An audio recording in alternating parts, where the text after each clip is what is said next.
Muy buenas, seguimos con nuestro curso de corrientes de pensamiento político contemporáneo y lo que hoy día vamos a ver es la segunda sesión de Robert Nozick en Anarquía, Estado y Utopía.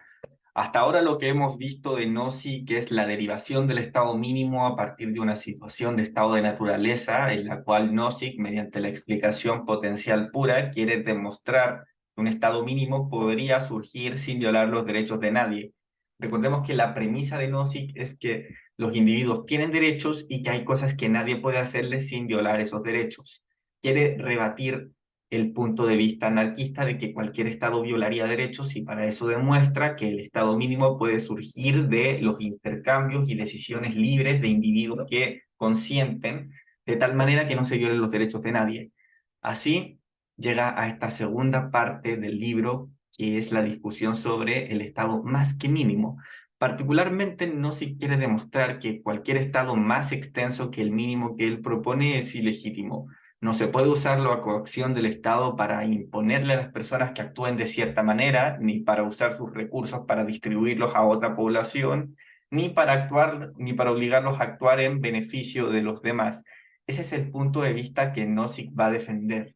Así, se analiza la distribución de las pertenencias y se establece que en una sociedad libre todas las personas obtienen lo que tienen a través de intercambios voluntarios y decisiones individuales en las que el Estado no puede intervenir.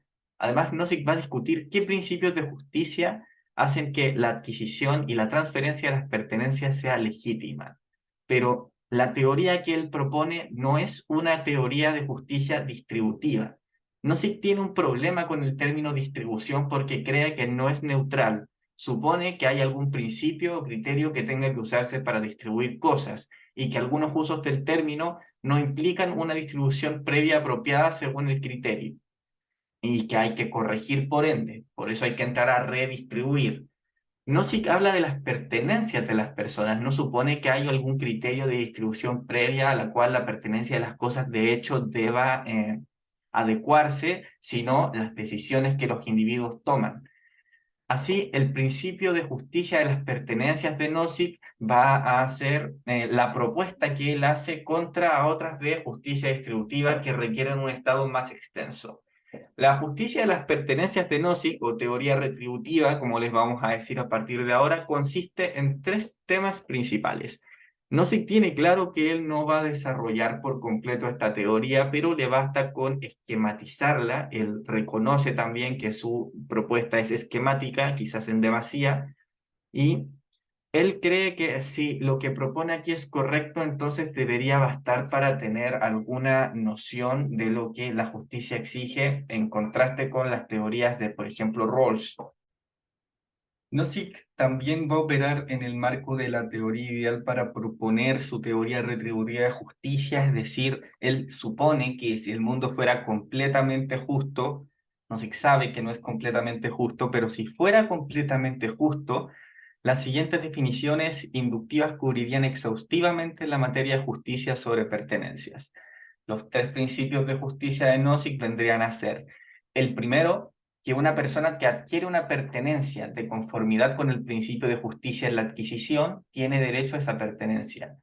Una persona que adquiere una pertenencia de conformidad con el principio de justicia en la transferencia, es decir, que el intercambio sea libre y voluntario, de otra persona que tiene derecho a la pertenencia que transfiere, también tiene derecho a esa pertenencia que adquiere.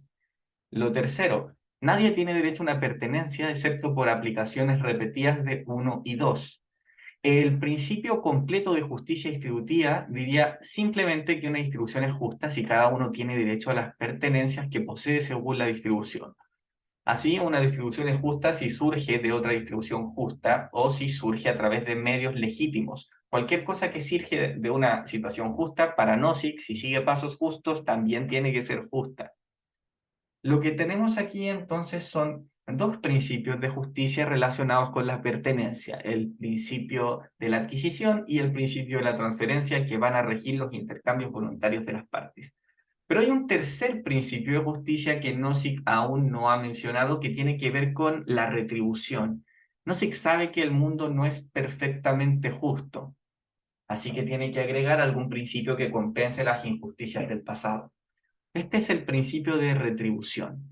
El principio de retribución establece que alguna intervención es necesaria para compensar a las personas que sufren daños de las injusticias eh, que les han impedido poseer las cosas que poseen en la actualidad. Esa es entonces la teoría de justicia de Nozick. Nozick cree que estos principios que él formula aquí son distintos a otra clase de principios de justicia porque es de hecho histórico. Principios históricos de justicia quieren decir que lo que es justo tiene que ver con las cosas que han ocurrido en realidad. La teoría de justicia de Nozick es retributiva e histórica y no sigue principios pauteados o de estado final. Es histórica porque la justicia en una distribución depende de cómo se produce esta distribución. Si algo es justo porque la adquisición es justa y las transferencias son justas, entonces estamos hablando de una distribución que históricamente es justa. En cambio, otros principios de justicia distributiva consisten en porciones de tiempo actuales que se enfocan en cómo se distribuyen las cosas en el presente, sin considerar cómo esas cosas han llegado hasta donde están.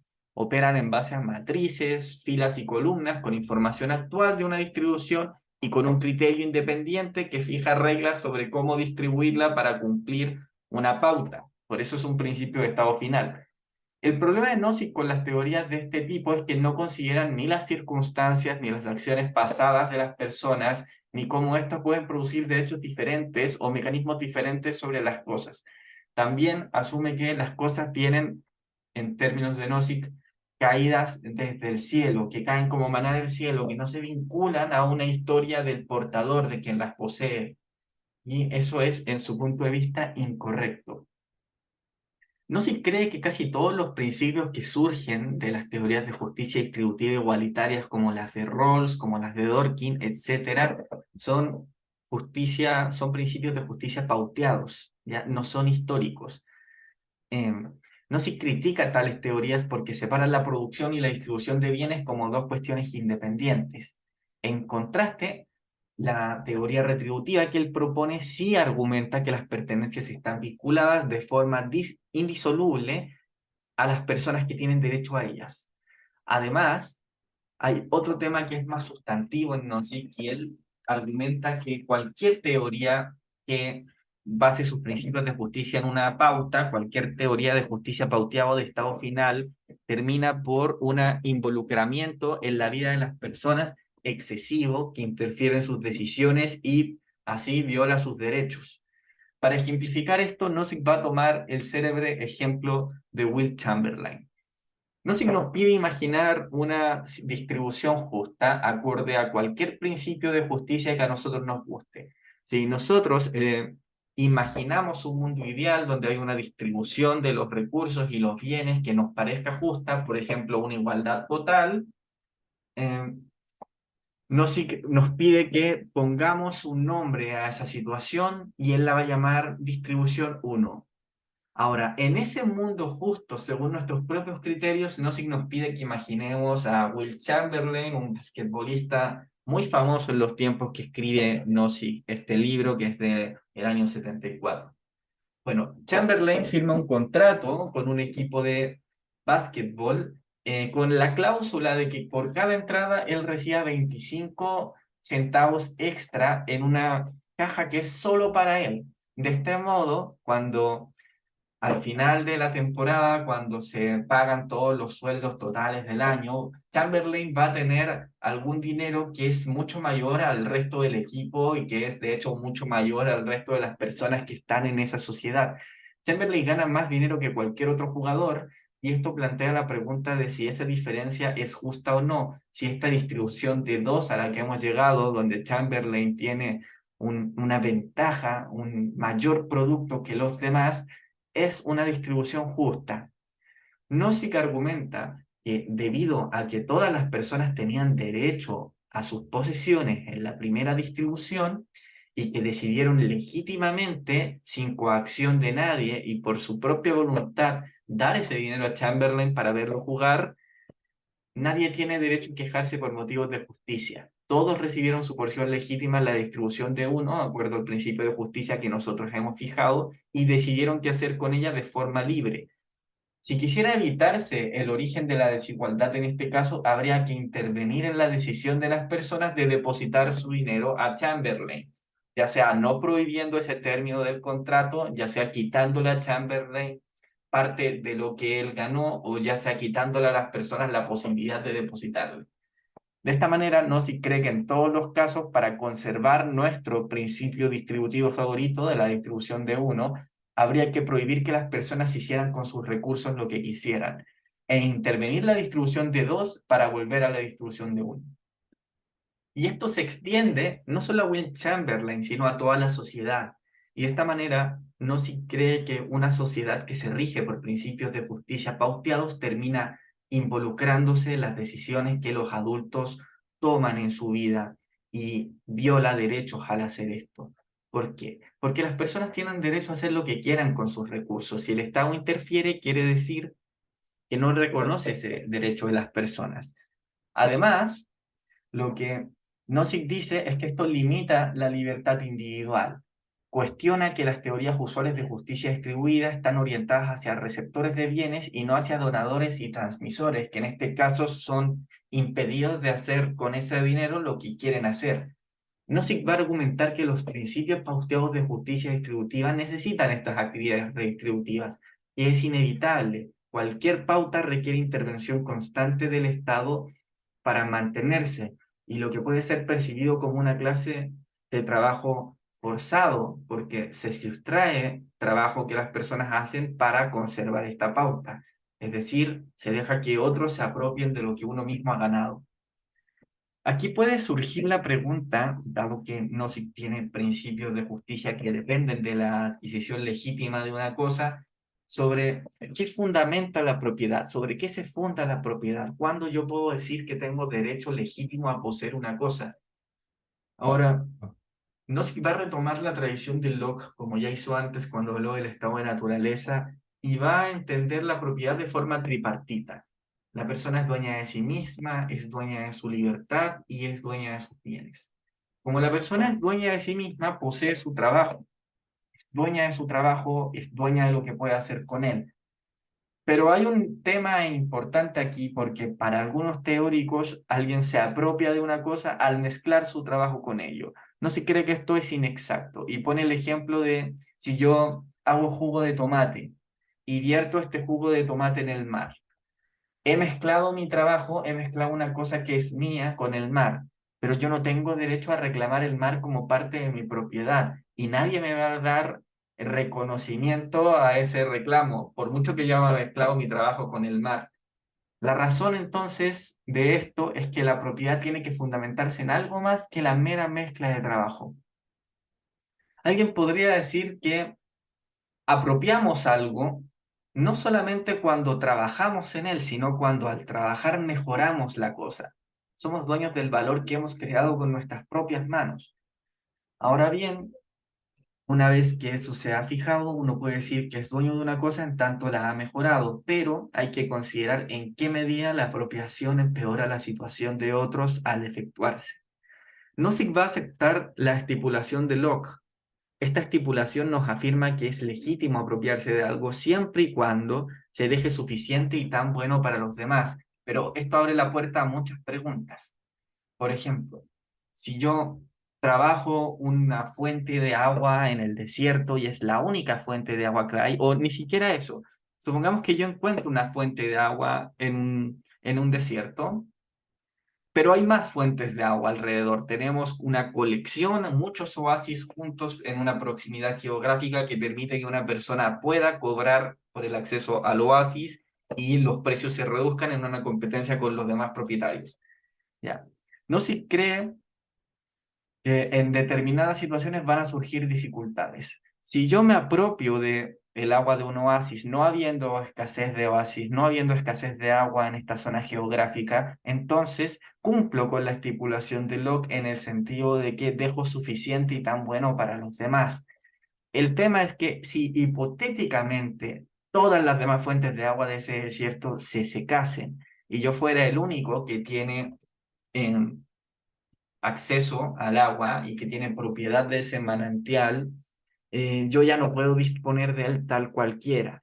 el hecho es que la estipulación de Locke se activa por este hecho fortuito porque ya no hay suficiente ni tan bueno para los demás. Así que yo tengo que obedecer ciertas limitaciones al uso de la propiedad que puedo hacer. El propósito de la estipulación es evitar que una persona se apropie de todos los recursos y los controle a su antojo, porque eso perjudicaría a los demás y no sería aceptable. La teoría lockeana también establece, como hemos visto en el ejemplo del oasis, que hay situaciones en las que alguien puede adquirir algo de forma legítima, pero luego los derechos están limitados porque se activa la estipulación. En general, la teoría lockeana de la propiedad privada busca equilibrar el derecho de una persona a poseer algo con la necesidad de proteger los derechos y el bienestar de los demás. Lo que no se cree es que en una sociedad de libre mercado, la estipulación de Locke por lo general no va a ocupar un lugar preponderante porque asume que no solamente no son tan comunes las situaciones como las que uno describe que activarían esto, sino que además la sociedad de libre mercado brinda los incentivos suficientes para que se produzca más y tan bueno como los demás. Nozick sostiene que la estipulación no colisionaría con el libre funcionamiento del mercado, tantas veces como para hacer un esquema de libre mercado inviable al menos. Así, esta no ocuparía un lugar muy importante en las actividades que las agencias de protección desempeñasen. De esta manera hemos llegado al final de la exposición de hoy. En resumen, vimos los principios de justicia de Rawls, los principios de justicia de Nozick. Los entendimos como el principio de justicia en la adquisición, el principio de justicia en la transferencia. La justicia en la adquisición eh, viene de que uno se apropie de algo al mejorarlo con su trabajo, siempre y cuando eso no active la cláusula de estipulación de Locke, es decir, siempre y cuando dejemos suficiente y tan bueno de ese bien para los demás. Ahora, dejar suficiente y tan bueno para los demás implica que tenemos ciertas restricciones en el caso de que violemos ese principio. La estipulación de Locke no necesariamente significa que van a quitarnos nuestra propiedad, pero sí que tenemos que hacer uso de ella de una manera especial, considerando las limitaciones y el acceso de otros, porque el principio de compensación nos mandata a ello, a compensar a los demás por lo que hemos adquirido. Y el principio de justicia en las transferencias nos dice que los intercambios tienen que ser de forma libre y voluntaria, sin coacción externa. El tercer principio, al que nos hemos dedicado mucho menos, es el principio de retribución de las injusticias. Este es un principio muy complicado y es complicado por el tema de que no podemos saber a ciencia cierta cuáles son todas las injusticias pasadas que se han cometido y no podemos tampoco determinar cómo serían las cosas si esas injusticias no se hubiesen cometido. Se necesitaría una base de información histórica muy grande y muy precisa para dar con la medida más adecuada para compensar las injusticias pasadas. Pero las injusticias pasadas no pueden dejarse pasar sencillamente. El tema de Nozick es que lo que él está buscando es una sociedad que sea completamente justa de acuerdo a sus principios de justicia. Y para lograr la justicia es necesario compensar lo que nunca se debió hacer. No se cree entonces que este principio de rectificación puede dar lugar a intervenciones fuertes sobre la distribución actual de la propiedad de las cosas si puede probarse que alguna persona estaría mejor de lo que está de no haber ocurrido la injusticia que lo privó de sus propiedades. Nozick también va a decir que estas intervenciones son fuertes en la medida en que las compensaciones no son necesarias, pero podría ser posible que una compensación cubriera el daño de la injusticia pasada y dejara a las personas mejor de lo que estarían si nunca hubiese ocurrido la injusticia. En ese caso, sería aceptable esa compensación. Y si se cometió una injusticia pasada, pero las personas están mejor de lo que estarían de no haberse cometido, también es dudoso el rol que cumple el principio de retribución. Ahora, es posible que no se tenga ningún medio fiable para aseverar cuál rectificación es históricamente correcta y cuál se basa en información precisa. Así que Nozick va a abrir la puerta a la posibilidad de que usen ciertos principios de distribución como burdas reglas prácticas algo no muy elaborado, algo procedimental, para compensar las injusticias del pasado, al menos por un tiempo, porque una vez que esas injusticias sean compensadas, el principio de rectificación ya ocuparía un lugar preponderante y el mundo se regiría, ahora ya completamente justo, por los dos principios de adquisición y transferencia y sus aplicaciones reiteradas. Y así hemos llegado a la exposición final de lo que es la teoría retributiva de Nozick. Esta teoría va a compararse después con las falencias y los méritos de las teorías distributivas, en especial la de Rawls, pero ese es un tema que vamos a ver en próximos videos. Muchas gracias por llegar hasta aquí.